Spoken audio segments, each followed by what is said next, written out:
Assalamualaikum warahmatullahi wabarakatuh, Ibu Bapak, dan Waalaikumsalam selamat warahmatullahi malam. wabarakatuh. Waalaikumsalam Hari ini warahmatullahi jumpa lagi dengan kegiatan ngopi semalam atau ngobrol pintar Selasa malam bersama Komunitas Guru Belajar Nusantara Wonosobo, kolaborasi bersama SLCC PGRI Kabupaten Wonosobo, Diskominfo, Dinas Dikpora, dan EQMAS yang nanti akan dibahas bersama di malam hari ini. Dan untuk malam hari ini, Ibu Bapak, sudah kehadiran narasumber dan moderator yang luar biasa keren, sudah sampai antariksa kerennya ya. Oke, ada Bapak Roni Sugiono dan ada Ibu Tulus Budi Swadayani yang akan menemani kita untuk diskusi malam hari ini di Ngopi Semalam. Dan untuk itu, selamat untuk berngopi-ngopi ria dan saya berikan kesempatan kepada Ibu Budi untuk memandu acara ini. Monggo Bu Budi. Terima kasih Pak Catur. Bismillahirrahmanirrahim. Assalamualaikum warahmatullahi wabarakatuh. Yang ter Waalaikumsalam warahmatullahi. yang terhormat segenap pengurus KGBN Kabupaten Wonosobo dan Bapak narasumber yang luar biasa hebat dan keren, juga Ibu Bapak peserta ngopi semalam KGBN Kabupaten Wonosobo yang sangat saya hormati dan sangat saya banggakan. Pada kesempatan yang berbahagia ini, sebelum acara kita mulai, marilah kita berdoa bersama terlebih dahulu yang akan saya pimpin. Berdoa dalam hati mulai. Selesai. Ibu Bapak yang kami hormati, pada kesempatan kali ini eh, kita akan membahas tentang penerapan realistik matematik education dalam kehidupan sehari-hari. Saya Tulus Budi Swadayani selaku moderator yang akan memandu acara ini dari awal insya Allah hingga akhir nanti. Dan pendekatan pembelajaran matematika ini merupakan sebuah pendekatan yang sangat relevan untuk meningkatkan pemahaman murid melalui masalah kontekstual. Tadi sekilas saya mendengar dari beliau Bapak narasumber akan dibahas tentang bagaimana belajar lebih cepat, mudah, dan menyenangkan, tertata, berpikir kritisnya, dan menganalisisnya juga dalam dunia nyata. Lebih tepatnya lagi, beliau akan menyampaikan yang sangat deep, yang kita kenal dengan deep game ngendikan beliau tadi. Baik, Ibu Bapak, sebelum Oke, beliau menyampaikan pemaparannya dan kita tunggu insight-insightnya. Marilah saya akan memperkenalkan beliau terlebih dahulu. Beliau adalah Bapak Roni Sugiono, seorang founder matematika kreatif yang luar biasa keren, yang sangat ahli pada bidangnya, yang akan berbagi ilmunya dengan kita hari ini pada topik penerapan realistik matematik education dalam kehidupan sehari-hari. Kepada beliau, Bapak Roni, kami persilahkan. oke. Terima Yo, Pak kasih Roni, Bu Puji. Ya, J, atur nuwun. sami-sami. Bismillahirrahmanirrahim. Assalamualaikum warahmatullahi wabarakatuh. Waalaikumsalam warahmatullahi wabarakatuh. Alhamdulillah, selamat malam untuk panjenengan semua, kita semua. Semoga Allah tetap memberikan kita iman, kesehatan, lahir batin sehingga tetap bisa bertemu di forum online gini dalam kondisi nyaman dan nikmat. Amin. Allahumma amin. Allahumma sholli ala Sayyidina Muhammad wa ala ali Sayyidina Muhammad amma ba'du. Iya, Bapak Ibu yang saya muliakan, seluruh pengurus KGBN Wonosobo yang keren abis, luar biasa. Pokoknya kalau saya dengar guru-guru KGBN itu sebutan-sebutan yang provokatif positif itu udah nggak asing di telinga. Ya memang harus impresif gitu kan kalau kita sama anak-anak gitu. Ya. Oke, Bapak Ibu sekalian yang luar biasa, malam ini kita sharing. Jadi berdasarkan pengalaman saya, karena saya punya bimbel bimbingan belajar khusus matematika, yang SD hanya untuk kelas 4 sampai 6, kelas tinggi, dan SMP kelas 7 sampai 9. Nah, jadi gini, kenapa saya mengangkat tema ini? Sebetulnya sering dibahas mungkin ya ketika mengangkat untuk masalah-masalah problem nyata gitu sehari-hari supaya gap-nya itu untuk siswa itu nggak GUE itu istilahnya nggak UE nggak terlalu angel gitu. Kalau kita pakai contoh nyata sehari-hari yang di sekeliling kita atau sekeliling anak-anak kan gitu ya. Kita sendiri aja kalau orang dewasa itu diceritani sesuatu yang sifatnya teoritis itu suwi-suwi ngantuk. Kenapa? Karena apa? Nggak connect sama kita itu. Ya, kan gitu ya. Tapi kalau kita diceritani sesuatu yang eh, sehari-hari yang kita alami itu gampang connect-nya. Untuk mengertinya itu nggak sulit, nggak perlu effort yang terlalu gimana-gimana itu langsung nyantol gitu. Nah itu saya analogikan gampangannya gitu. Jadi ini nanti kita nggak berbicara, nggak terlalu teoritis, tapi lebih ke implementasinya aja. Ya, jadi panjenengan sama saya itu sama-sama menemui kesulitan, selalu ada dalam mengajarkan pembelajaran matematika itu selalu ada. Satu,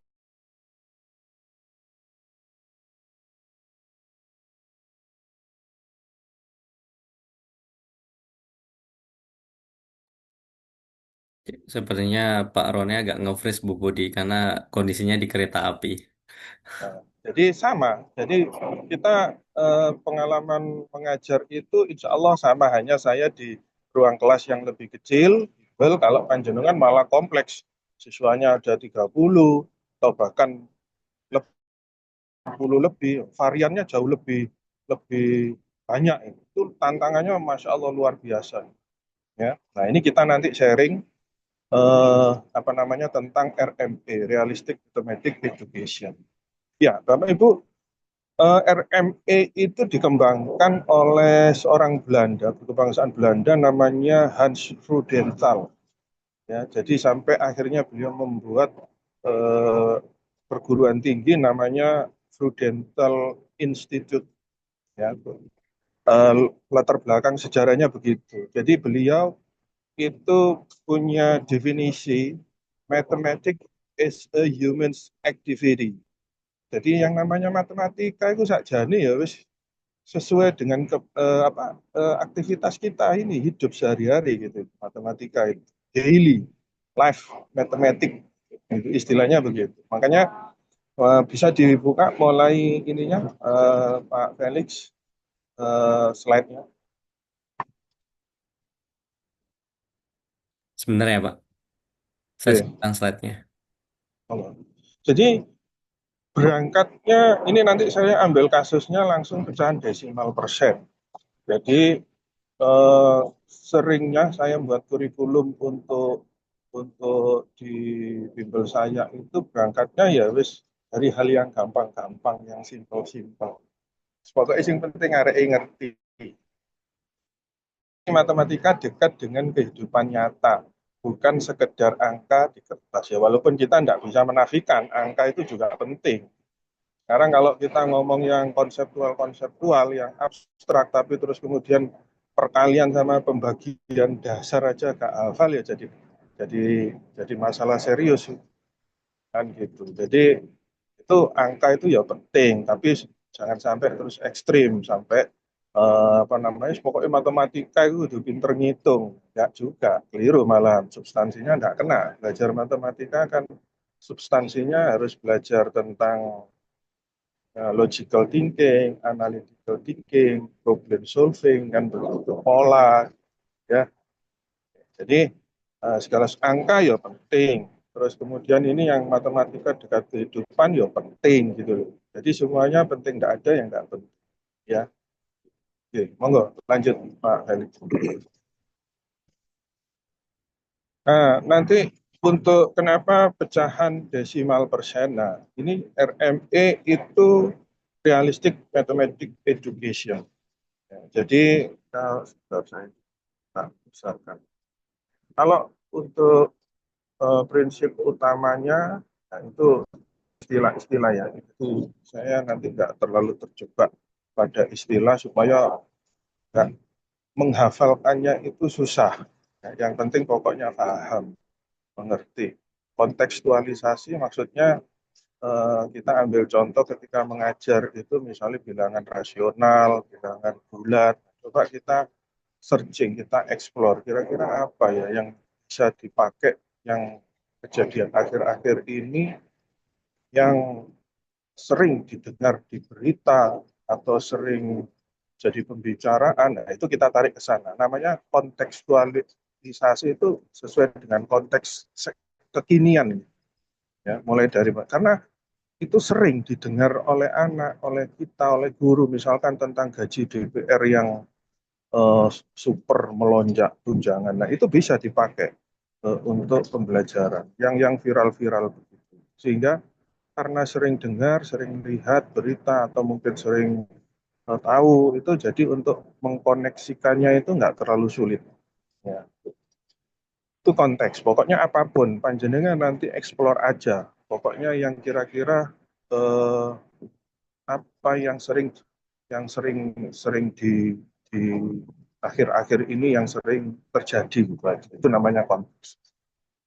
Kemudian eh, dari hal-hal yang nyata itu dibuat sebuah interaktif. Nah, jadi kalau dibuat singkatan ini nanti bisa gini, kontekstualisasi interaktif matematika progresif horizontal. Nah, bisa dibuat nanti KIMK. Jadi apa yang kira-kira membuat jembatan keledainya supaya bisa nyantol. Konteks, interaktivitas, matematisasi di matematik, maksudnya di model matematikanya, kemudian keterkaitan horizontal. Kan istilah-istilah yang kadang kita sendiri nggak, ya, kalau menghafalkan, yang penting itu nanti diformulasi. Jadi membuat sebuah kayak resume, mensintesa. Itu tahap berpikirnya. Ada kemiripan dengan metode CPA. Jadi mulai dari hal yang konkret dan nyata, apalagi usia-usia SD ini kan usia usia fundamental. Nah, jadi harus sebetulnya kan konkret, hal yang konkret, hal konkret, kemudian tahap selanjutnya direpresentasikan dalam bentuk picture, gambar, dua dimensi. Habis itu baru terakhir itu abstrak. Abstrak itu angka. Tapi kalau terbalik angka dulu, abstrak dulu, ya bisa, tapi tidak maksimal. Akhirnya jadi ada sesuatu tahapan pembelajaran yang dilompat. Jadi kan semuanya eh, harus nyata dulu, baru direpresentasikan secara visual, baru diabstrakkan. Ya, kurang lebih 4 tahapan itu seperti itu, kurang lebih. Ya, sampai sini mungkin ada yang ditanyakan atau di-sharingkan, monggo. Jadi saya sudah kirim ke Pak Catur itu salah satu contoh. Saya biasanya kalau buat anak-anak tim saya buat konten IG itu ya tentang gaji DPR, terus kemudian tentang uh, demo. Demo itu bisa kita pakai. Jadi demo itu kategorisasi. Jadi ada anak SM, ada STM, ada anak mahasiswa, ada ojol. Bicara tentang grouping. Grouping itu klasifikasi. Ya. Jadi bisa diarahkan ke sana me, apa namanya, menginjak kayak seperti pembahasan himpunan. Tapi dengan bahasa nyatanya itu tentang game. Gitu. Ya, jadi gitu eksplorasinya nanti panjangnya kan kalau kita berlatih dari hal-hal yang jangan terlalu teoritis. Kayak di buku, ya harus memang buku, namanya buku ya ambil contohnya apa atau apa yang sebetulnya kurang relate sama kondisi kekinian. Tugasnya guru kan sebagai fasilitator, jadi inspirator. Biasakan anak-anak itu makanya kalau kelas 1 sampai 3 mungkin belum bisa. Dia bisa tapi sih eh, agak kesulitan. Tapi kalau sudah mulai kelas 4 sampai 6 atau bahkan SMP itu udah dia terus kemudian dia tiap sosmed itu nyandak, itu gampang nyandak kalau kita pakai ya. Nah, contohnya lanjut di slide selanjutnya.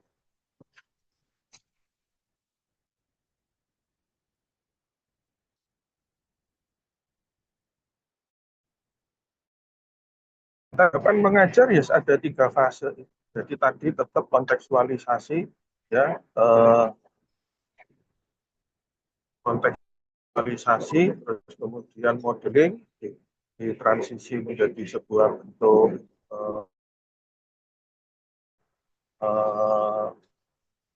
gambar, harusnya gambar ya. Ini harusnya gambar. Jadi itu menggunakan gambar, tabel, diagram, dan garis bilangan. Ya, jadi harus tervisualisasikan. Saya ini kebetulan nggak bawa pen touchscreen gitu. Jadi konsep pecahan desimal persen itu saya integrasikan. Jadi namanya itu teori satu. Jadi angka satu. Jadi di situ itu gambar garis. Terus ada langsung gambar macam. Jadi yang pecahan, yang desimal, yang persen. Pokoknya kalau ini nomor 2 ya, yang nomor 2 itu digambarkan dulu. Jadi anak biar tahu secara visual, oh yang namanya 0 per 0 itu ya 0.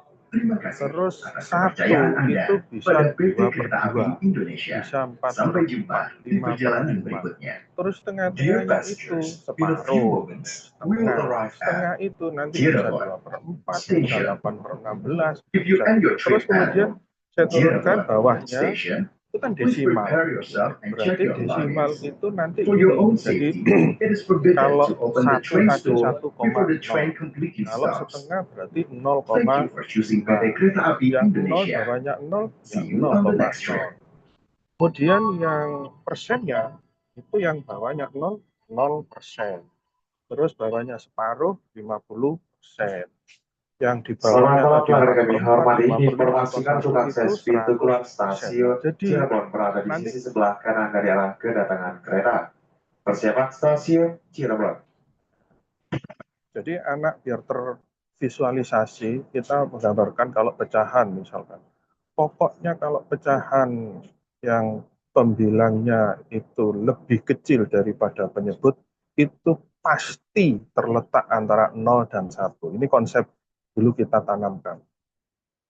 Jadi kalau pembilangnya itu lebih besar dari penyebut, contoh 8 per 7, nah itu berarti lebih dari 1. Kemudian 11 per 9, oh lebih besar kan, nah ini drilling, lebih besar dari 1. Perkara pokoknya 1 berapa atau 2 berapa, nggak ada masalah, kita mau mengajarkan konsep itu dulu. Ya. Nah itu sekilas seperti itu. Ya. Nah tapi itu yang paling pertama kita pakai, pertama itu untuk konteks dunia nyata, ya seperti belanja. Belanja itu ada diskon 20%. Diskon 20%, potongan 30%. Terus kemudian beli 2 gratis 1. Potongan 50% tambah 20%. Itu kan sering kita lihat di di swalayan, swalayan ya, benda program-program nyata di swalayan ya. Nah dari situ itu nanti kan anak kita arahkan menurut kamu seperti apa. Kalau kamu dapat diskon itu kira-kira bayarnya tambah banyak apa tambah sedikit. Jadi membimbing logika berpikirnya itu. Kamu lebih senang mana? Kalau kamu diberi roti 1, ya kan, maunya dibagi roti. Roti 1 dibagi 4, apa roti 1 dibagi 10? Kalau kamu disuruh milih, kira-kira nanti kalau dibagiani roti itu, atau terang bulan misalkan, atau pizza, kira-kira kamu milihnya itu yang 1 dibagi 4 atau 1 dibagi 10? Ya aku milih 1 dibagi 4 Kak Roni, kan lebih besar dapatnya. Nah, jadi dari situ itu anak itu ngerti. Berarti nek kamu 1/4 dengan 1/10 itu lebih besar mana? Lebih besar 1/4 kalau kita akan pakai perkalian silang ya. Tapi kalau contohnya yang nyata itu begitu. Dia langsung dipotong atau kertas dipotong-potong gitu loh. Ini loh, kalau misalkan ada 2 kue, ya tak potong. Jadi 2 kue ini jadi 16. Kamu lebih senang 2 kue dipotong jadi 16 atau 2 kue dipotong jadi 8. Maksudnya 2/8 sama 2/16 itu besar mana? Ya besar 2/8. Nah, gitu ya. Oke, saya lanjut. Jadi berangkat dari permasalahan nyata dan itu anak langsung belajar, langsung tahu secara indera itu pakai kertas atau pakai kue atau pakai apa itu langsung connect. Habis itu kita buat di garis bilangan tadi. Ya, jadi di apa namanya itu ditransisi, direpresentasikan. Nah, baru setelah itu nanti di formalitas pakai abstrak, pakai angka. 25%, nek potongan 25%, harga bajunya 200.000, itu berarti 25% dikalikan 200.000 sudah mulai hitungan matematisnya. Ya, oke, dari sini mungkin insya Allah ada yang ingin sharing. Saya ini juga bukan yang hanya tanya loh, ya. Sharing juga nggak apa-apa. Ini kan ngobrol. Oke, gitu ya, Bunda ya, Bapak Ibu sekalian ya. Ada 25 peserta ini. Oh iya, mohon di chat kira-kira yang guru matematika mungkin bisa di chat. Ya ada berapa yang guru kelas atau guru matematika di sini? Monggo.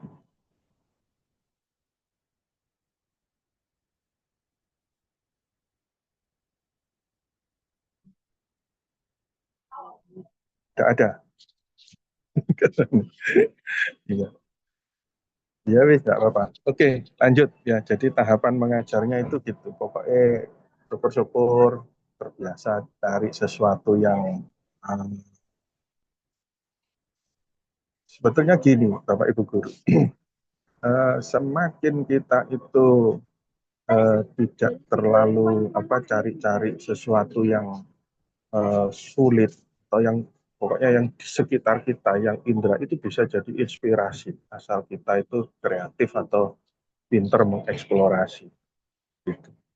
Ya, jadi itu nanti gampang jadi bahan diskusi. Tapi kalau anak misalkan tentang transportasi pesawat terbang, anak aja loh jarang, nggak semua pernah naik pesawat terbang. Jadi untuk jangankan mendiskusikan, membayangkan aja nggak bisa, umpannya ini nggak tahu numpak pesawat, gitu kan. Nah, gitu loh. Jadi di buku ya memang contohnya begitu, tapi kan nggak nggak friendly di dunia anak. Ya. Nah, oke, contoh penerapan RME pada pecahan desimal persen. Ini tadi sudah saya buat juga untuk asesmen ketuntasannya, ya. Jadi pecahan ini bagaimana merubah pecahan ke desimal, dari desimal ke persen atau sebaliknya, persen ke desimal, desimal ke pecahan. Itu harus drilling. Bapak Ibu guru harus drilling, tidak bisa. Jadi kalau matematika hanya menguasai konsep aja tanpa drilling nonsense sudah. Wong di drilling aja anak masih lupa kok apa meneh gak di drilling. Ya, exercise makes perfect. Jadi latihan itu akan membuat makin sempurna. Hanya nanti cara mengubah pecahan ke desimal, desimal ke persen itu harus ya ada triknya yang gampang. Tapi sebelum anak diajarin itu ajari konsep satu itu tadi. Ada pecahannya, pokoknya garis bilangan 0 sampai 1, terus bawahnya derivasinya itu desimal, bentuk desimalnya, terus sama bentuk persennya. Saya itu Bapak Ibu guru, senengannya ngajar itu pakai sesuatu yang real-real yang sering dipakai. Jadi kalau nggak terlalu sering dipakai itu saya mesti bilang ke anak-anak itu, wis itu nggak usah kamu hafalkan.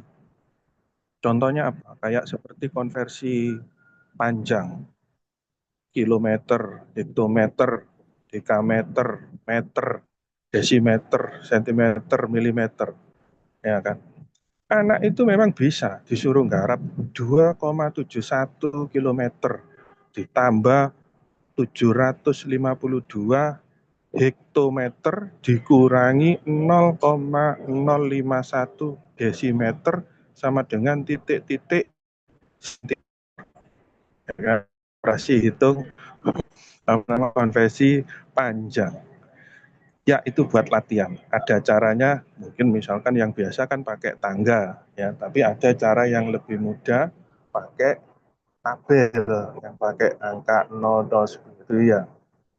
Tapi nantinya anak-anak itu biasanya nggak saya suruh justru yang jarang dipakai di dunia nyata. Yang saya ajarkan yang untuk benar-benar dikuasai adalah kilometer, meter, sentimeter, milimeter. Udah cukup 4 itu. Apa pernah kita mengukur tingginya orang itu? Ini tingginya 1800 desimeter, Kak, mungkin. Ya kan, pakai senti gitu. Ya jangankan gitu, ditanyai 1 meter itu seberapa, nggak ngerti kok anak-anak. Gurunya aja kadang tak tanyai, setengah meter itu seberapa? 50 senti, Bu Guru, Pak Guru. Nah, nggak ngerti. Jadi maksudnya untuk memperkirakan panjang 50 senti itu juga confused, bingung, nggak ngerti. Karena apa? Nggak pernah dilatih kok. Jadi panjang 2 senti, 5 senti seberapa, 10 senti seberapa, terus ukuran milimeter kaca misalnya, bangunan, itu kan ada tebalnya triplek untuk bangun-bangun konstruksi kan milimeter, apa harflex itu, multiplex itu. Nggak ada yang ukurannya itu pakai desimeter, nggak ada. Hektometer nggak ada, kilometer, meter. Jarakmu dari sini ke rumah berapa meter atau berapa kilo kan gitu. Jadi yang dipakai di kehidupan nyata itu pokoknya kilometer, meter, sentimeter, milimeter, sudah itu aja. Nggak perlu aneh-aneh yang gitu. Itu saya. Oke, jadi ajarkan anak-anak itu yang sekiranya itu kalau kita ngajari ilmu itu yang kepake di kehidupan, ya, biar nggak mubadir, ya nggak mubadir. Maksudnya ya harus ngerti konversi dari desimeter ke apa, tapi lebih kuatkan kepada aspek nanti prakteknya itu.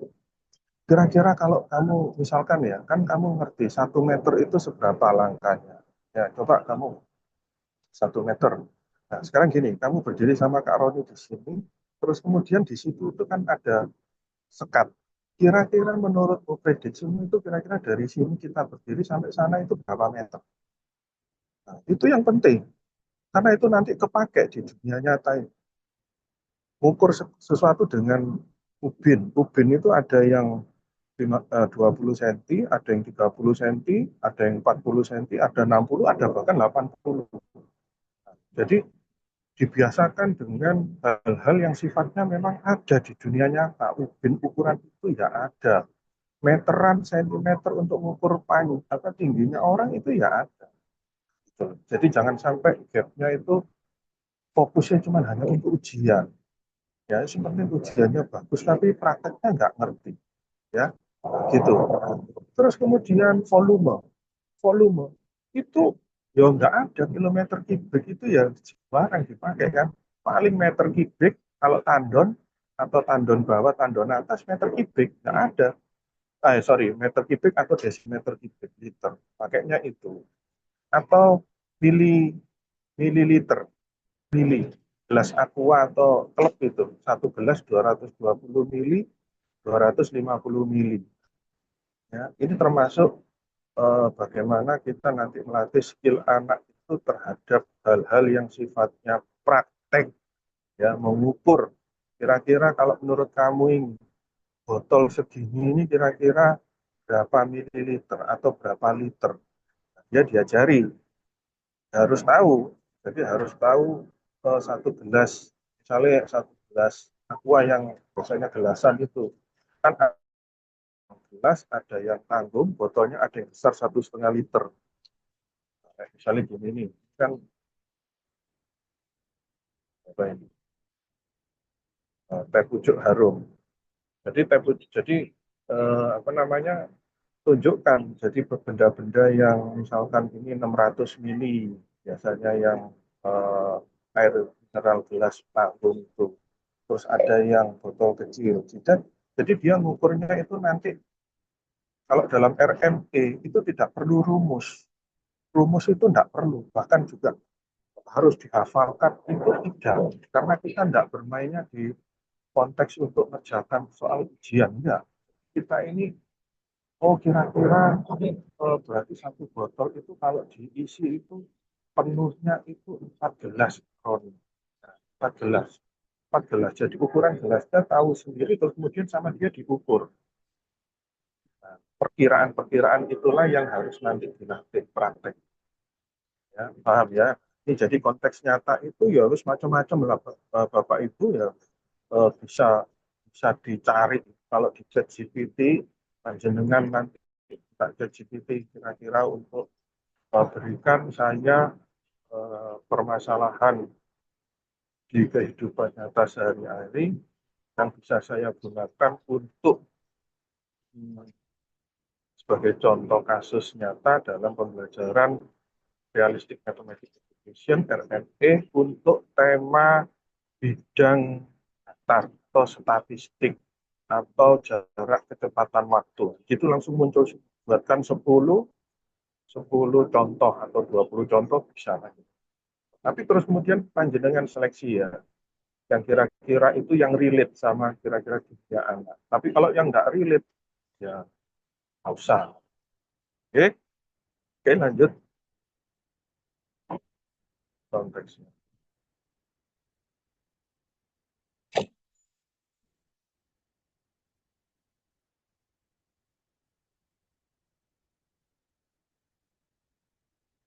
Nah, ini nanti panjenengan bisa dibaca sendiri, sudah saya berikan materi untuk materinya. Ya, guru menceritakan cerita mata yang tadi siswa gambar membuat. Ini jadi gini, kan gambar sebetulnya. Kita buat simbol. Jadi membuat pokoknya yang penting gini, saya coba untuk menjelaskan tentang ceritanya sama soal cerita. Oke. Jadi soal cerita itu untuk seluruh guru. Anak itu jangankan ngerjain lesu. Ada ujian soal cerita, sumpek bisa. Saya pernah training guru se-Surabaya, se-Solo itu tak tanyain. Kalau panjenengan siswanya itu gak masalah soal cerita, iya sulit Kak Roni. Terus pokoknya kalau kena soal cerita itu nggak peduli itu perbandingan senilai, berbalik nilai atau apa, terus pokoknya soal cerita mesti ditinggal Kak Roni, nggak dikerjakan. Nah, gimana panjenengan cara menjelaskannya? Ya tak suruh baca Kak Roni. Nah, kalau dibaca masih belum kayaknya gimana terusan? Ya dibaca lagi sampai ngerti. Lah ini gak ngerti-ngerti nek 10 kali masuk dibaca terus. Nah, kan gitu ya. Anak itu disuruh memang harus bacanya itu dikei soal contoh itu sing gak dawa-dawa, sing pendek-pendek dulu. Ya, jadi contoh misalnya, ini simpel kan memang matematika itu kan harus belajar dari yang paling mudah, ya kan? Contoh, ibu pergi ke pasar membeli telur sebanyak 15. Kemudian ketika naik becak pulang ke rumah, telurnya pecah 3. Berapa sisa telurnya? Singkat gitu aja. Terus kemudian gini tahapannya, supaya ini anak itu nggak keliru mempersepsi, setiap anak tak suruh cerita dengan bahasanya sendiri. Jadi itu kan soal cerita, dia baca, terus kemudian kita ingin melihat dia ngerti apa enggak sih. Ini walaupun sederhana. Oh gini loh Kak Roni, kan ibu itu belanja di pasar, belinya 15 telur. Terus habis itu pecah 3, berarti itu telurnya itu yang utuh kurang. Ya, betul. Ya. Ini belum sampai bicara tentang model matematika, enggak. Pokoknya cuma logikanya dia ngerti. Pokoknya kalau pecah itu berarti berkurang. Gitu. Jadi belum pada modeling matematis yang ada operasi hitungnya itu. Ya. Nah, gitu. Terus kemudian dilanjutkan sampai kompleks gitu ya. Tapi suruh cerita dulu dengan bahasanya sendiri-sendiri. Ya, kita nanti setiap anak itu pokoknya pakai bahasanya sendiri-sendiri itu tidak sama. Tapi untuk ngetes kemampuan pemahamannya itu begitu. Ya, sebelum menghitung, jadi sebelum memodelkan, sebelum menghitung, pokoknya ngerti dulu. Nah, di sini inilah sebetulnya esensi matematika itu adalah mengerti, memahami cerita. Nah, gitu. Baru kemudian nanti digambar. Jadi dari cerita yang kamu tadi itu maksudnya yang tadi Ibu beli telur 15 itu gambaran. Telurnya berapa? 15. Nah, gambaran itu telurnya. Bukan bukan melukis ya. Nek melukis itu kan benar kayak telur, enggak, menggambar, merepresentasi. Ya, tahapannya itu menggambarkan. Yang tadi CPA, Concrete Picture Abstract. Ya. Terus telur. Kemudian cah 3 ya. Dari 15 yang digambar itu dioret-oret pokoknya kayak retak gitu, itu cah ditandai misalnya pakai spidol merah. Jadi supaya ngerti. Nah, harapannya itu, Bapak Ibu sekalian, kalau sudah ada representasi gambar, anak itu sudah nggak perlu baca soal yang tadi tulisan. Jadi lihat gambar itu langsung bisa ngerti. Jangankan dia, orang lain, temannya, itu suruh lihat gambarnya, dia udah ngerti. Ini ada telur, terus kemudian yang ketiga ini maksudmu cahaya, retak ya, lalu udah ngerti. Nah, gitu. Kemudian, kalau di ini pecahan desimal persen ya berarti direpresentasikan pakai angka. Kalau tadi yang soal cerita operasi hitung campur itu ya berarti representasi pecah itu adalah dengan kurang. Nah, baru kemudian yang kita harapkan ini kan gini kan, anak itu kalau sudah eh, dalam sebuah konteks masalah nyata itu kan dia tujuannya supaya dia bisa berdiskusi. Ya, jadi kenapa kok masalah nyata sehari-hari itu ya yang dekat atau yang bisa dipahami dengan anak yang kita ajar. Jadi kalau anak kelas 4 sampai 6 ini kira-kira kalau kita maunya pakai bahan materi ini kira-kira mereka relate nggak ya sama mereka? Kalau nggak relate ya nggak bisa mau diskusi kayak apa, memang nggak pernah, nggak ngerti, kayak tadi pesawat itu tadi. Nah kita sendiri orang dewasa, kalau nggak pernah diajak ngomong tentang masalah eh, IT, misalkan program UX, UI.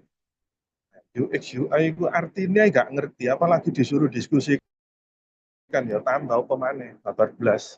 Ya, jadi kalau yang di keseharian kita itu kita bisa ngomong, apalagi sering.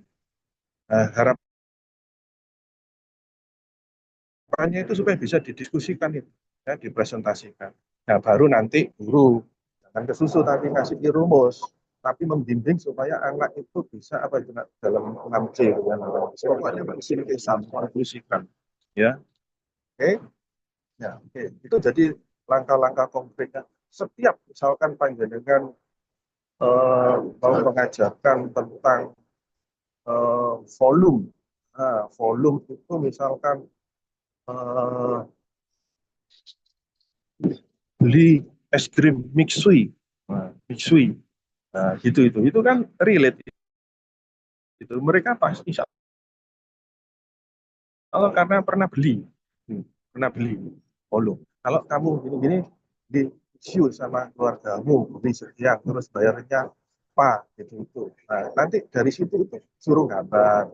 Kemudian nanti kita mengarahkan pada kira-kira yang kamu beli itu kalau modelnya tuncum, ya, tuncum itu kira-kira kamu bisa nggak memperkirakan banyaknya es krim yang ada apa pentolannya atasnya itu kira-kira itu sebesar apa? Kita nggak ngomong masalah anu, belum nggak ngomong masalah sentimeter kubik, enggak di RMP itu enggak, ya istilahnya di anu kan, mungkin bukan diharamkan, tapi nggak disarankan untuk memberi ukuran-ukuran yang sentimeter kubik, nggak ngerti anak itu milimeter itu nggak ngerti. Terus pokoknya yang penting dia bisa merepresentasikan simbol, oh anu sebesar ODOD, Kak Roni. Kalau pucuknya itu ODOD yang segini loh Kak Roni, nah yang besar gitu. Nah itu aja sudah bagus.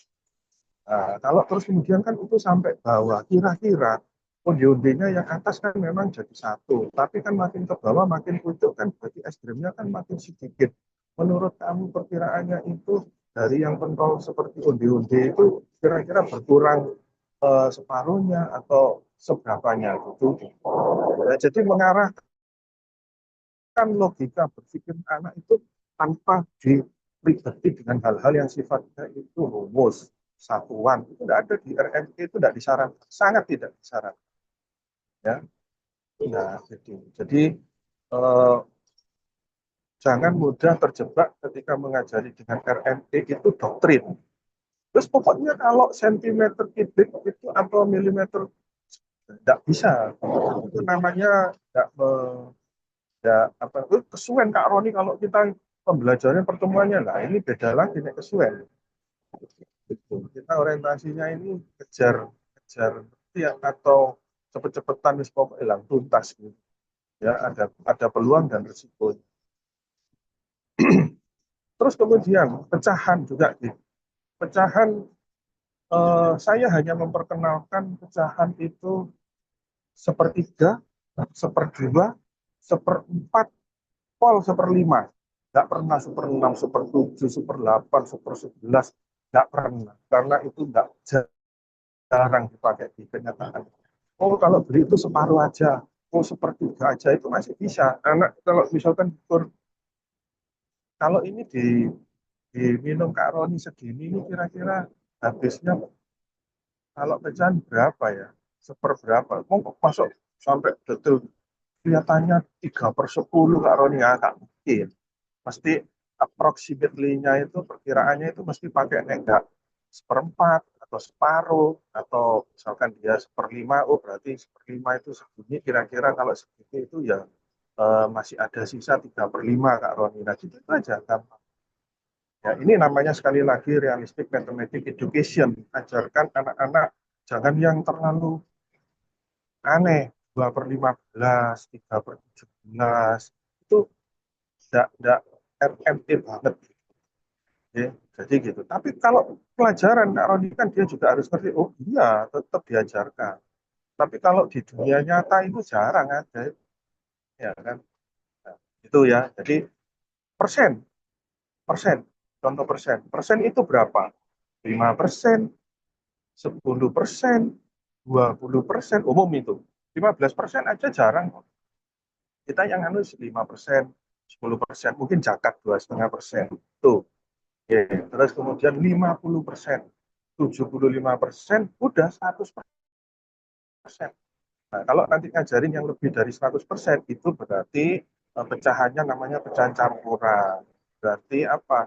Campur. Namanya aja campur. Nah, 1/1/5. Ya, berarti satu ini bilangan bulat, seperlimanya itu pecahan yang tadi antara 0 sampai 1. Persennya tadi aja nek 1 kan udah kamu tahu 100%. Baik 5/5, 7/7, 20/20 kan 100% KB. Nah berarti nek logikanya kamu tahu 1/1/5 kan berarti udah lebih dari 1. Logikanya sekarang Kak Roni tanya, nek 1/1/5 itu berarti lebih dari 100% atau kurang dari 100%. Anak itu jawab, lebih dari 100%, tapi tidak tak tanyain 100 berapa persen, tidak tak tanyain, karena itu nanti kemudian masalah menghitung. Tapi secara konsep di sini gambarannya udah nyantol. Pokok NAT lebih dari 100% itu mesti lebih dari 1. Ya. Kemudian kalau desimalnya mesti 1, pokoknya nek 1, 2, 20, 100, itu semuanya lebih dari 1. Ya gitu loh. Yang penting untuk me, konsep pecahan desimal persennya itu 0 sampai 1 itu konsep satunya itu harus matang banget. Ya Bapak Ibu sekalian, itu yang nanti maunya saya buat aplikasi. Ya, jadi insya Allah panjenengan itu kan gini sama seperti saya kan ngajar anak kelas 4, 5, 6 itu kan setiap tahun kan begitu. Nah panjenengan harusnya nanti gini mengarah. Coba panjenengan buat materi karena materi itu sebetulnya kan panjenengan ulang-ulang untuk diajarkan. Nah, padahal matematika itu walaupun ganti kurikulum KTSP, K13, kurikulum Merdeka, Beta, kurikulum berbasis kompetensi, atau macam-macam ya, matematika itu ya wis begitu, ya pecahan dari zaman kalau bedu sampai sekarang ya wis itu, ya kan. Nah, panjenengan pakai, jadi panjenengan susun konstruksi untuk anak yang mulai, anak yang lambat, yang paling gampang, kayak seperti kumon gitu. Ini saya nyebut kumon, yang paling gampang. Jadi anak yang paling lambat pun itu bisa kalau panjenengan ajari konsali satu atau apa ya. Nanti kalau sudah jadi, anunya nanti saya share supaya bisa panjenengan gunakan untuk ngajari siswanya. Nah, gratis. supaya cukup dengan doa ya. Ya. Jadi gitu. Jadi dibuat supaya panjenengan nanti gini, makanya tetap dari tahun dengan pakai itu. Tapi nanti untuk masalah eksplorasi masalahnya itu situasional kondisional. Kalau sekarang usum demo ya demo, usum gajinya DPR tunjangan naik ya berarti itu kan. Mungkin nanti tahun depan atau mungkin waktu yang lain jangan pakai itu ya, jangan isu-isu yang terkini itu yang sering didengar, sering dilihat, sering diketahui, sering dibaca sehingga nanti relate sama anak itu, bisa diajak.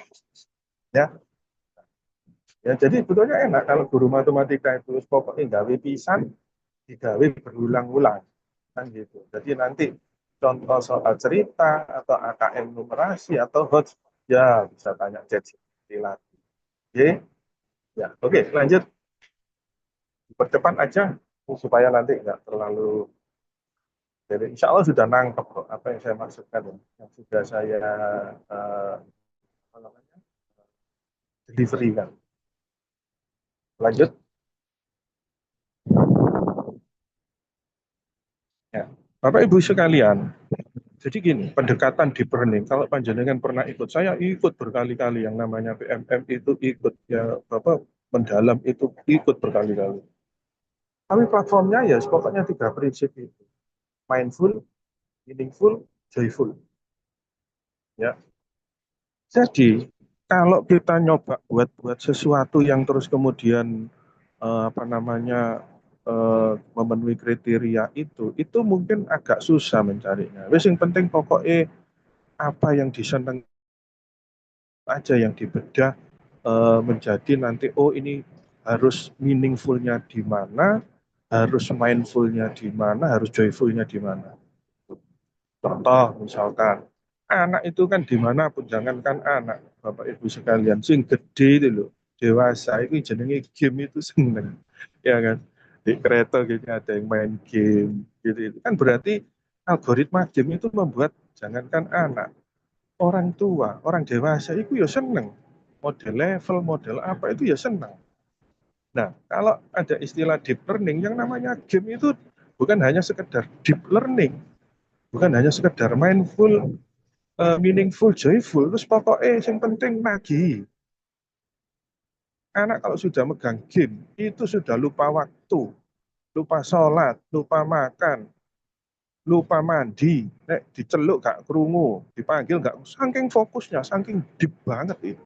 Nah sekarang berarti logikanya kan gini ya, berarti gawe ya nek ngajarno pecahan desimal persen ya buatan gamifikasi yang benar-benar supaya anak fokus, model adventure.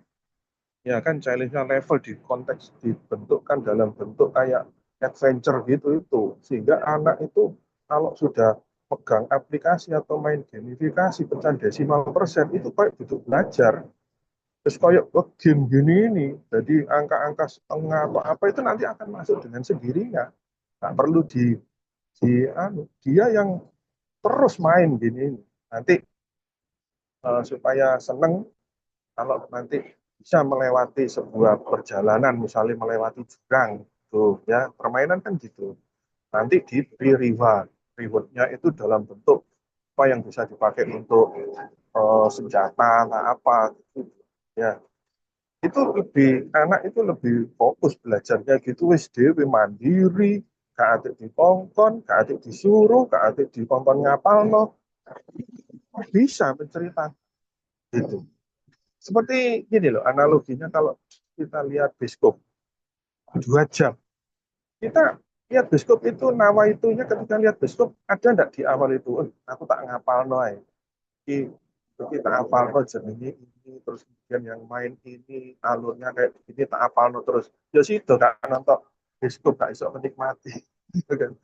Uh, tapi kalau kita menikmati bioskop itu lihat fokus gitu itu 2 jam atau 3 jam, selesai bioskop tutup disuruh cerita.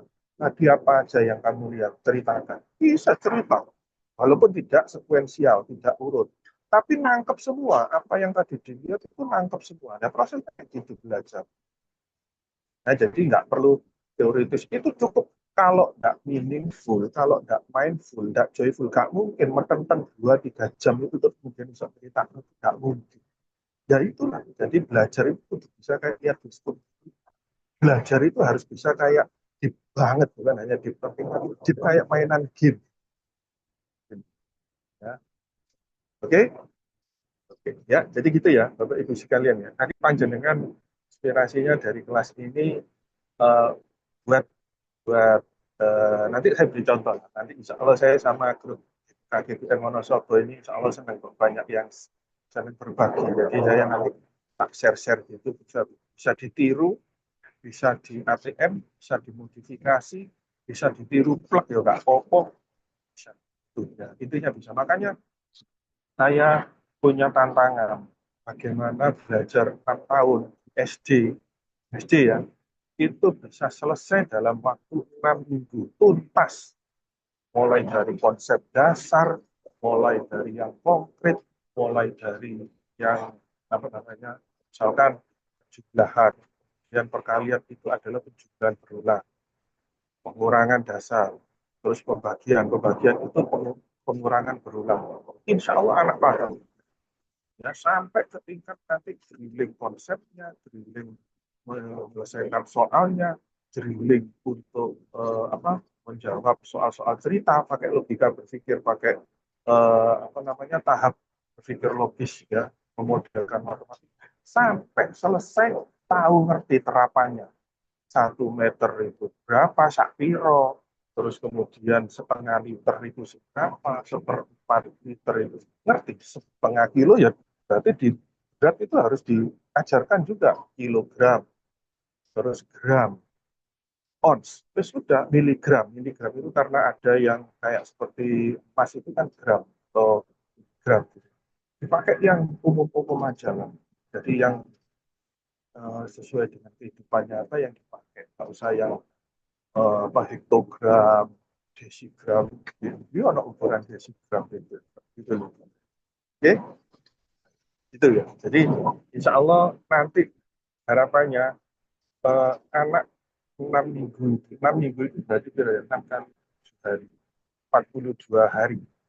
Jadi yang harusnya berapa pertemuan itu kalau dari SD sampai kelas 6 SD.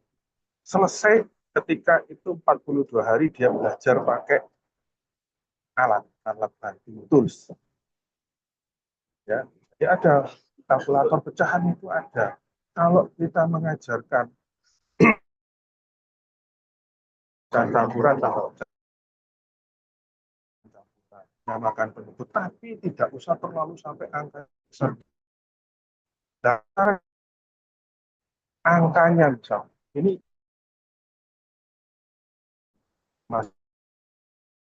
masih bahan misalkan buat kapnya mobil. Memang ukurannya harus detail, bahkan itu melibatkan pecahan atau desimal atau persentase yang rumit. Contohnya misalkan 7, misalkan ada plat luasnya 17,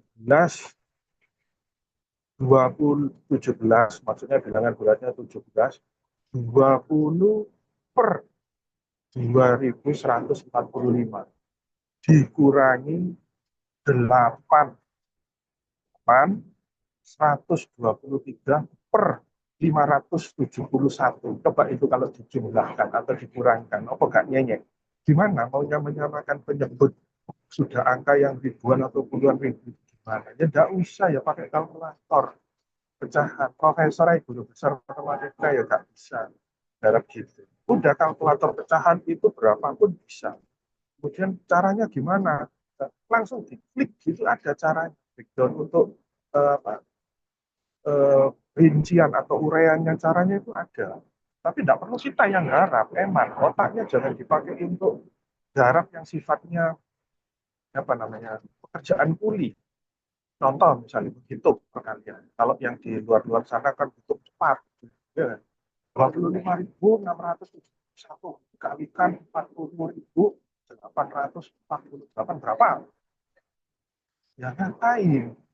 Mau gawe kalkulator 5 ribuan yang dari Cina itu langsung jodel ini metu hasilnya kan. Yang penting itu adalah mengajarkan anak sekuensial ketika dia berpikir menyelesaikan problem. Berapa kira-kira volumenya botol? Oh, Kak Roni, aku boleh nggak pakai gelas yang ukuran itu? Boleh.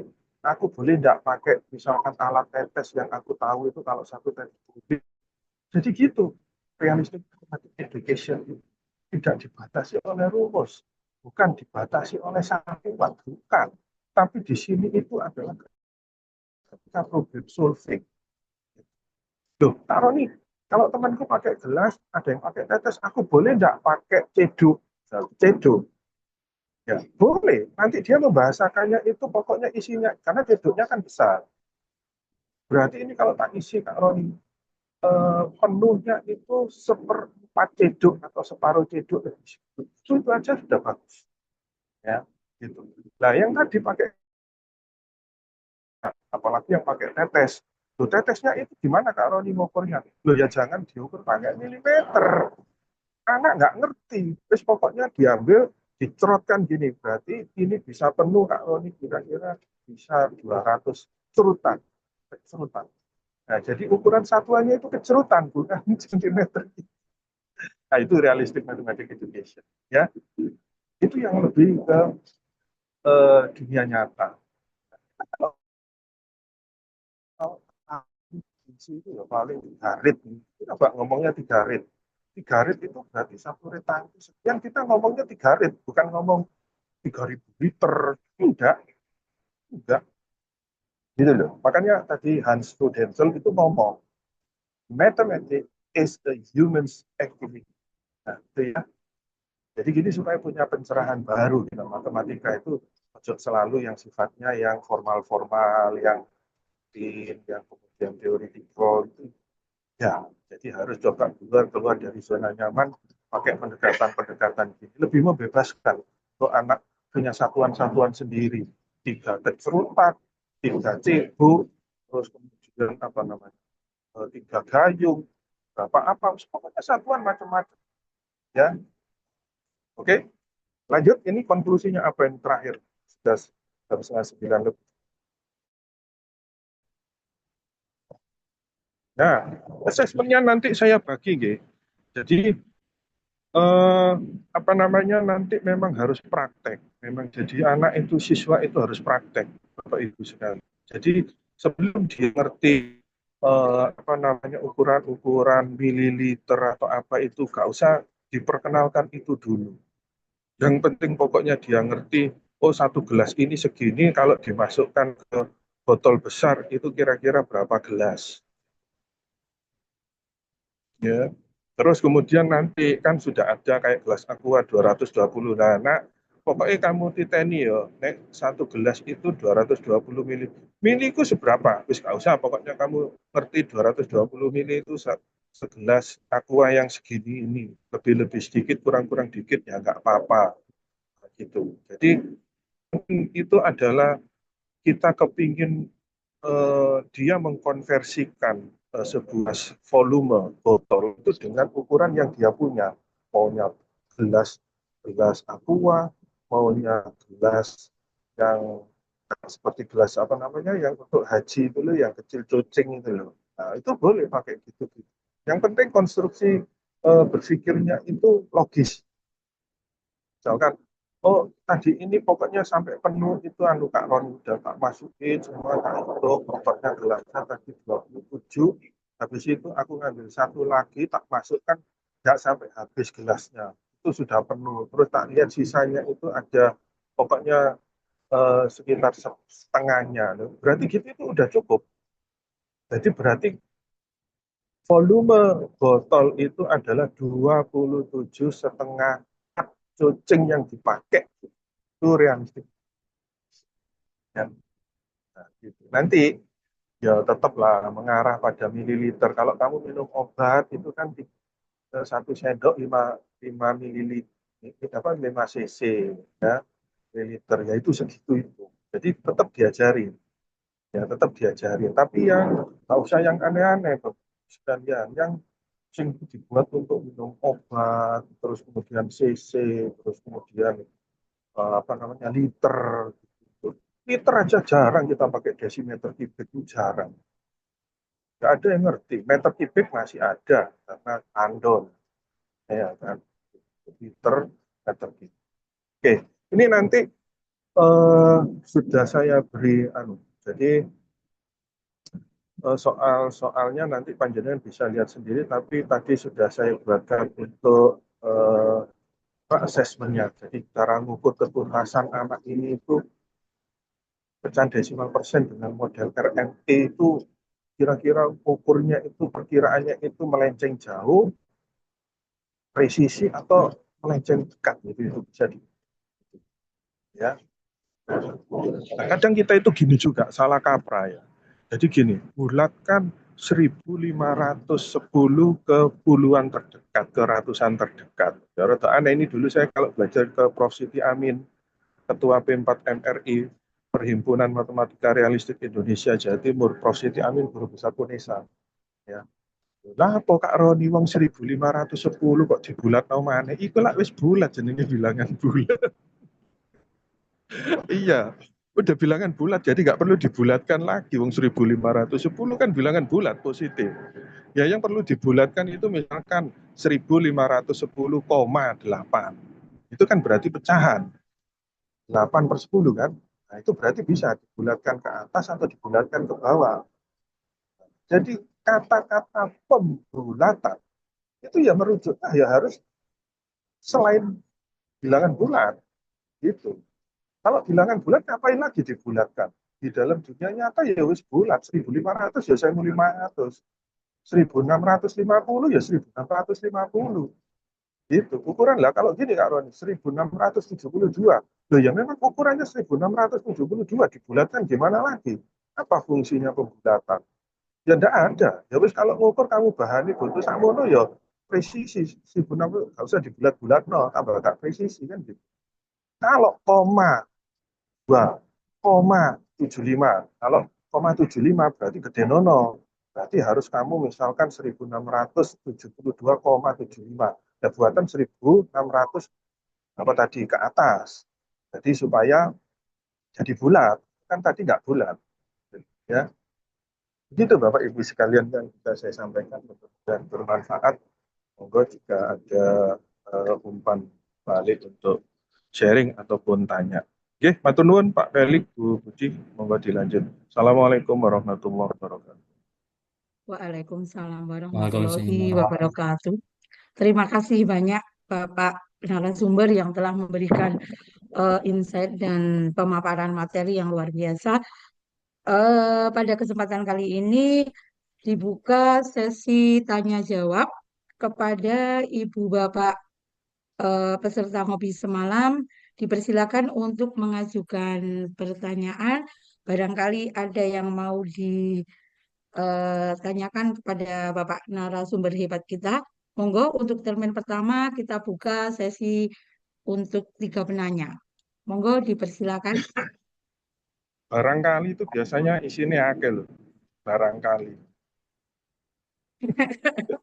Ya, monggo ada yang mau ditanyakan kepada Ada Bapak narasumber. ada pasir, Beliau ada PI kerikil. matematika, jadi apa-apa itu harus pasti. Ya, ya. Pertanyaan Mungkinkah dari Ibu Elna Amperawati, SMP oh, Negeri bagus. Kalikajar, SMP Negeri 1 Kalikajar. Beliau seorang kepala sekolah, ya. Menanyakan bahwa mungkinkah RME ditetapkan Semua apa mapel. ya? Semua mapel. Sekarang kalau kita Mau berdasarkan, itu langsung dijawab ya. langsung kemauan ya Pak, monggo Monggo. Pak Roni Matur nuwun Gunadi. Budi. Bu Elina dari Bu SMPN 1 Elna, kali. Bu Bu Elna Elna. Amperawati, J, Insyaallah saking ya SMP Kalikajar 1. kali kaca. Bu Elna, J. jadi merujuk tadi definisinya Hans Prudental, eh, mathematics is a human activity. Saat ini, sekarang, pelajaran itu apa yang nggak ada kaitannya sama human activity? Sosiologi, sejarah, terus kemudian apalagi IPA. Itu setiap hari kita, realita kita kehidupan sehari-hari, kalau memang kita nggak melihat dari sisi ansi theoretical ya. Tapi yang sifatnya itu bisa diindra, bisa dipraktekkan, bisa nyata gitu. Itu kan apa? Jadi kalau ada istilah realistic mathematics education, science education, Nah, gitu. Tentang bahasnya ibu hamil, misalkan. Ibu hamil itu apa yang terjadi di dalam, oh bisa gerak-gerak. Yang gampang-gampang pokoknya. Yang gampang-gampang, kenapa kok bergerak itu tanda-tanda kehidupan. Jadi jangan tergesa-gesa terus kemudian jelas no ada tali plasenta. Oh nggak ketok loh plasenta. Anak itu nggak ngerti, kita jadi nggak ngerti kok plasenta itu nggak apa itu sendiri, ya kan. Jadi buatlah yang real-real aja, yang realistik aja. Kalaupun ada dasar teorinya, ya bagus. Tapi jangan berangkat dari teori ansih, nanti kesulitan kita. Karena hidup ini, aktivitas ini terlalu terlalu kompleks kalau terus kemudian Selamat malam pelanggan disimplifikasi yang kami dalam bentuk hormati. teori, teorema, Informasikan atau sesaat lagi kereta api Jayakarta sulit. akan tiba dan Ya, berhenti jadi di kita stasiun berusaha Proto. membumi lah, down to Bagi Anda earth-nya yang akan itu hadir di biar jalan stasiun Proto, biar kami anak persilakan itu untuk jelas gitu. mempersiapkan diri. Sangat mungkin Sebelum dan turun harus periksa bisa. dan teliti kembali barang bawaan Nanti ini Anda. tantangan nih. Aku Jangan berarti sampai ada nanti yang pulang tertinggal tak ataupun buat tertukar realistic di dalam science rangkaian kereta. education, Untuk akses pintu realistic keluar stasiun Proto berada di sisi sebelah apa kanan namanya dari sejarah rangka itu dan apa namanya kereta. sejarah Dan kami informasikan bagi pokoknya penumpang ya yang turun bahasa di Inggris ya stasiun historik Proto apa yang itu berada di education, Premium 2 bermain drama, dan Premium bermain 3, peran harap apa bergeser ke education. Premium 4. Jadi Atas harapannya perhatiannya, Bapak Ibu terima kasih. sekalian dengan Persiapan kita stasiun memakai yang Proto. real itu tadi, realistik itu tadi, itu anak itu ya seperti lihat bioskop itu karena dia langsung tune in, dia melakukan sendiri, dia menganalisa sendiri pakai bahasa yang dia bisa mendeskripsikan soal cerita yang tadi sesuai dengan bahasa dia sendiri. Tidak harus susunan diksinya itu harus teratur gitu. Misalkan soal cerita kan gini, diketahui, ditanya, jawab. Itulah zamannya Pak Dewi sekolah. Iya. Tapi yang penting itu, pokoknya gini loh, tadi itu Kak Roni, kan yang pecah itu 3, tapi ibu itu belinya 15. Bisa gitu kan berarti terbalik. Ngomongin pecahnya dulu, baru ngomong ibunya beli belanja 15 telur. Atau yang tadi, ibu beli 15 telur, terus kemudian nggak tahu kena goyangan, pokoknya yang pecah 3 gitu. Terserah, pokoknya pakai bahasamu sendiri. Ya melatih anak untuk TKA, jadi tes kemampuan akademik yang diterapkan Prof. Abdul Mukti sekarang ini untuk SD, SMP, SMA. SD, SMP cuma 2, matematika sama bahasa Indonesia. Bahasa Indonesia itu apa sih? Untuk mengukur apa sih? Kalau kamu punya ide, kamu itu bisa enggak ngomong mengkomunikasikan apa yang ada dalam ide gagasanmu. Itu kan gitu. Ya caranya melatih itu ya diskusi itu tadi yang pentingnya apa sih? Diskusi itu adalah dia menyampaikan apa yang ada dalam pikirannya, analisanya, ya sesuai dengan bahasanya dia, sai-soi-soi. Yang penting pokoknya nangkep, ngerti, nggak salah. Ya, bisa, Bu Elna.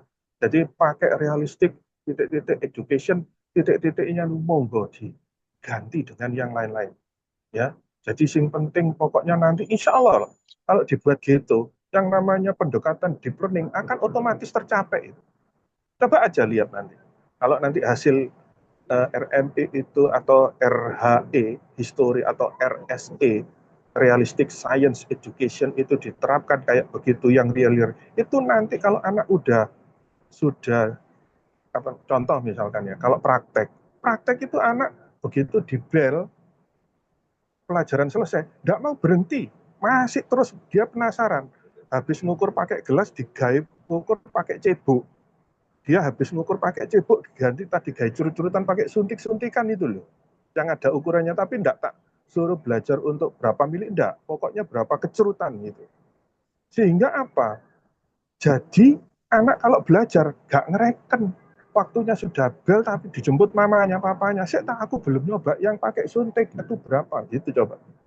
Nah itu kan berarti sudah deep, anak sudah benar-benar belajar itu berarti benar-benar meaningful, benar-benar mindfulnya. Kenapa loh? Curiosity-nya jelas kok. Dia nggak mau pulang kok kalau belum nyoba sih nggak kecerutan itu nggak gelem anu kok. Gitu kan berarti mindful banget itu.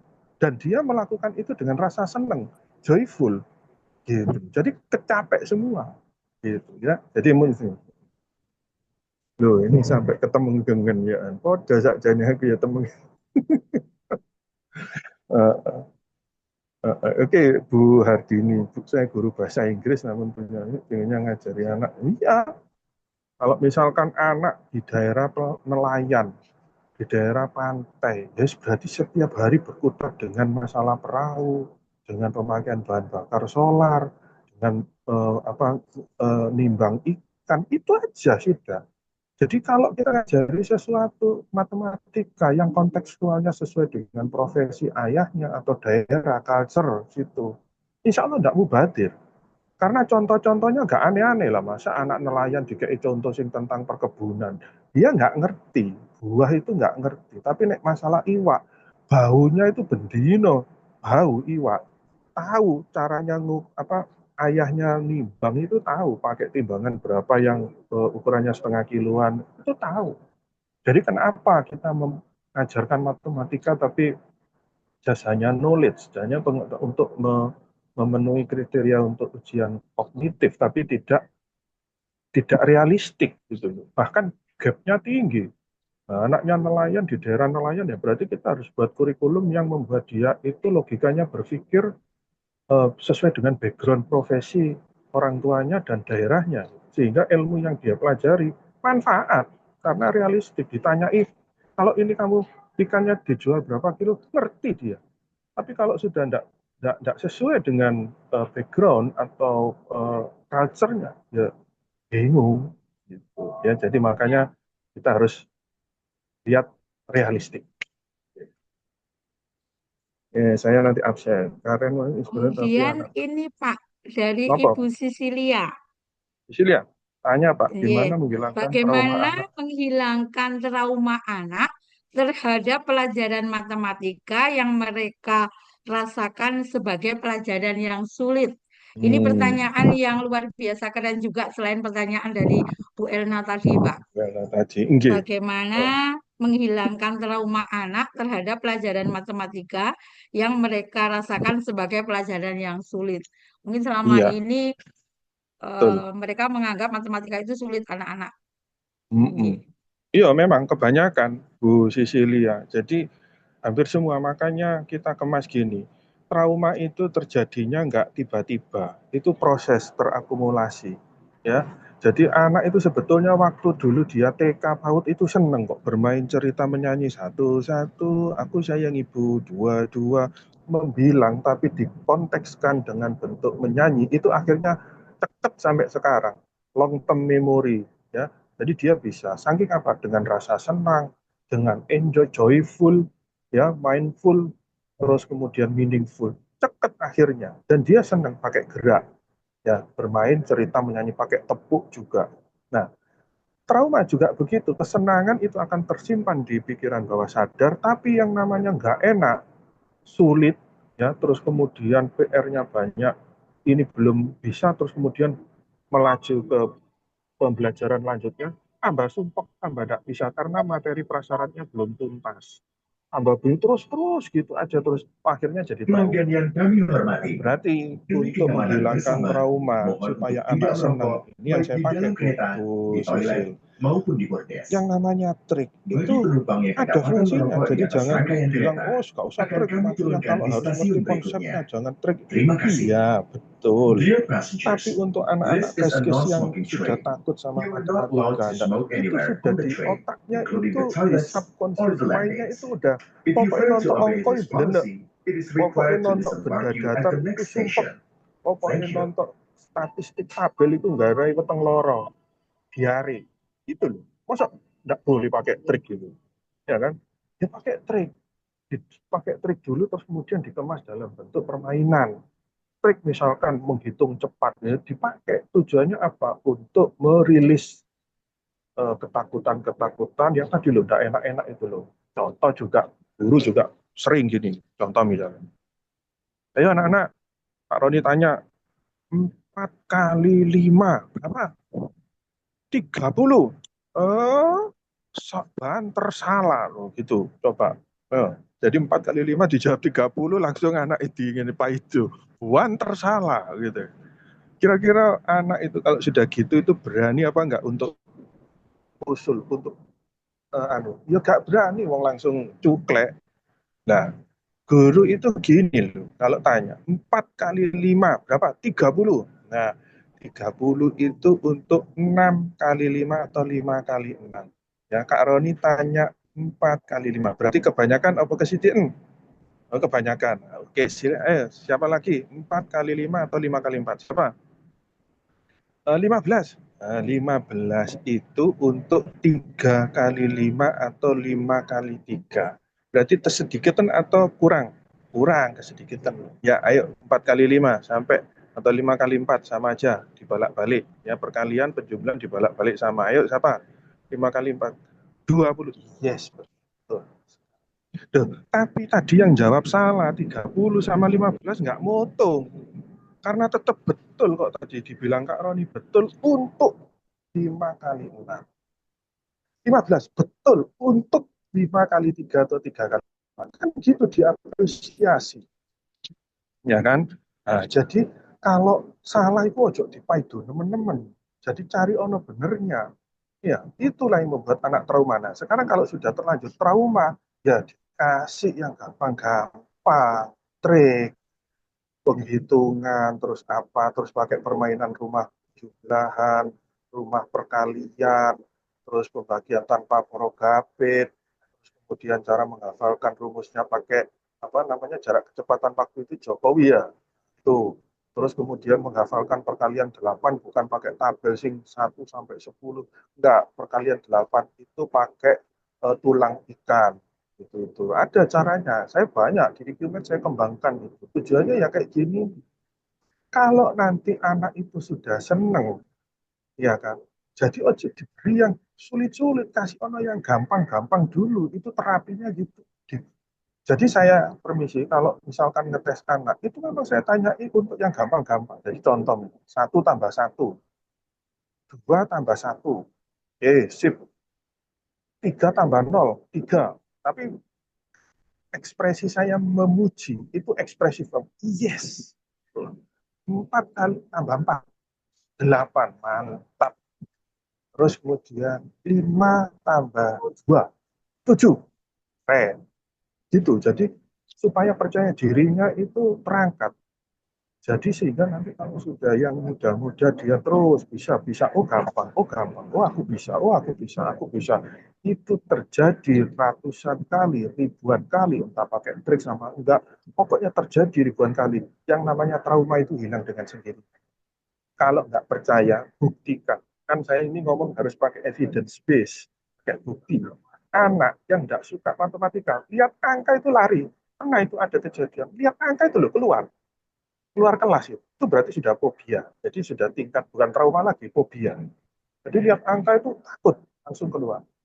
Loh, itu saya beri sehari 2 hari angka-angka kecil itu seneng dan minta pulangnya diberi soal lagi coba. Oh, iya kan? Nah, gitu itu rilisnya. Jadi kasih yang gampang-gampang dulu. Yang nggak usah angel-angel. Kasih trik yang gampang-gampang. Ya, nah gitu Bu Sisil. Nanti bisa dipraktekkan Bu Sisil. Pokoknya yang RME ini itu makanya jangan terlalu ribet pakai ukuran-ukuran sentimeter gitu atau apa enggak. Pakai aja wis berapa cebok, berapa gelas, berapa kecerutan, berapa gitu-gitu itu. Itu lebih realis ya. Berarti gitu. Oke, Baik, insya Allah terima gitu. kasih banyak pencerahannya Bapak Roni. Sehubungan dengan waktu sesuai schedule kita sampai pukul 21, Alhamdulillah. sebenarnya luar biasa sekali apa yang sangat luar biasa dan sangat bermanfaat bagi kita semua apa yang disampaikan oleh Bapak narasumber. Excited, kita semua menjadi excited yang bukan mengajar matematika pun saya selaku guru IPS luar biasa semangat untuk mengikuti ngopi malam ini. Kemudian juga saya tadi melihat semua ibu bapak yang rawuh di virtual meeting ini luar biasa antusias dari pertanyaan Bu Elna, Bu Sisil, Posisi Bu, lah. Bu Dini yang mengemukakan bahasa Inggris tapi saya kok bla bla bla bla ngaten. Dan saya bisa matur bahwa RME merupakan sebuah pendekatan pembelajaran matematika yang berangkat dari masalah nyata, kontekstual, dan dekat dengan kehidupan murid. Seperti Murid. apa yang tadi disampaikan oleh Bapak narasumber kita. Kemudian tahapan dalam mengajar RME itu situasi, kontekstual, modeling, kemudian formal. Dan Formal. langkah-langkah konkret dalam RME di kelas itu guru bisa memberi cerita nyata, kemudian murid bisa menggambar objek yang ada, misalnya botol minyak, kemudian murid menemukan aturan konversi pecahan desimal, kemudian diskusi kelompok dengan presentasi hasil, dan guru Ya. mengarahkan ke konsep formal. Kemudian asesmen ketuntasan siswa dengan RME, yaitu menggunakan formatif, proses pembelajaran bisa dengan observasi, partisipasi, diskusi, dan sumatif, hasil belajar. Soal cerita kontekstual bisa kita berikan, proyek mini bisa kita berikan, kemudian rubrik penilaian. Dan tadi kata kunci atau stressing point yang saya dengar dari Bapak Roni itu exercise make perfect. Jadi matematika itu memang harus latihan dan matematika itu harus di drilling. Itu yang saya kalau misalnya pas mengajar terkait dengan berbau matematika harus seperti itu. Kemudian Dili. Ibu Bapak, luar biasa sekali apa yang disampaikan oleh Bapak narasumber. Kurang lebihnya saya mohon maaf dalam memandu acara ini dan semoga apa yang kita dapatkan ini sangat bermanfaat untuk murid kita Amin. untuk menuju Amin. generasi emas 2045. Amin. Kemudian terima kasih banyak kepada Bapak narasumber dan mohon maaf atas mungkin kekurangan saya dan terima kasih juga kepada seluruh Ibu Bapak peserta virtual meeting dan harapannya nanti kita selalu terus belajar karena pada intinya kita adalah murid yang selalu ingin belajar dan Belajar. memperbaiki setiap langkah kita. Kemudian waktu dan ruang virtual saya kembalikan kepada yang kagungan, Bapak Satur Rohman, monggo. Eh, untuk Pak Roni closing statement dulu, Bu Budi. Oh, nje. Oh, Bapak closing kami statement. tunggu closing statement-nya, nje. Tadi Ya. sudah exercise make perfect. Oh. Sekarang closing statement-nya, the real closing statement dari Bapak. Closing statement, ilmu itu harus membumi dan bisa dipraktekkan, bukan hanya sekedar knowledge, kognitif, atau yang bersifat teori atau hanya pengayaan pengetahuan. Jadi semua yang dipelajari itu harus jadi problem solving kehidupan kita. Jadi belajarlah sesuatu yang untuk menyelesaikan masalah, bukan hanya untuk pamer kepandaian, bukan untuk hanya ya yang lain seperti itulah, ya problem solving itulah, supaya ketika kita belajar dengan niat itu, mulai kita latihkan ke anak-anak, itu dia terbiasa struktur berpikirnya adalah untuk kalau problem itu bukan untuk dirinya tapi problemnya orang lain dia bisa selesaikan, bisa bantu gitu. Masya Ya, Allah, luar nggih, biasa. itu aja Nggih, closing matur statementnya. Mbah Khairun Nuwun. nas anfa'uhum Nggih. linnas. Ya. Oke, terima Monggo kasih Pak Pak Catur. Roni. Terima kasih Bu Budi yang Oke. hari ini juga sudah Nggih, sami-sami. memoderatori untuk malam hari ini ya. Dan mohon maaf karena hari ini Ketua Komunitas Guru Belajar Nusantara Wonosobo juga sedang kemah di Kaliwiro dan sinyalnya juga lumayan harus dikejar gitu ya. Jadi tadi hanya gabung ketika opening dan belum bisa melanjutkan karena sinyal ternyata di sana juga harus kejar-kejaran gitu. Dan terima Oh kasih ya, kepada Ibu Pak Bapak. Felix, Dalam-dalam. Pak Felix, mau tanya yang tadi PGRI SLCC itu apa Pak Felix? Oh Komunitas ya, apa? SLCC itu Smart Learning and Character Center, Pak. Jadi di PGRI itu ada salah satu anak. Jadi di PGRI itu ada dua anak, yaitu ada APKS dan yang aplikasi kemudian yang kedua ada SLCC, yaitu Smart Learning and Character Center. Itu specially untuk mengadakan kegiatan-kegiatan. Salah satunya ada webinar, kemudian pembentukan Hmm. karakter, diklat dan sebagainya. Yang pelaksananya itu SLCC. Sementara program-programnya dari APKS-nya, Pak, dari kepala sekolahnya, Pak. Gitu. Oh, APKS, Asosiasi Perkumpulan Kepala Sekolah ya. Gitu, Pak. Hmm. Jadi SLCC Ya, yang eksekusi kegiatannya. Kalau yang tadi ada pora-poranya itu, diaspora atau apa itu? Di Pora itu Dinas Pendidikan dan Pemuda dan Olahraga, Pak. Oh, pemuda olahraga, ya, ya, ya. Iya. Oke, oke.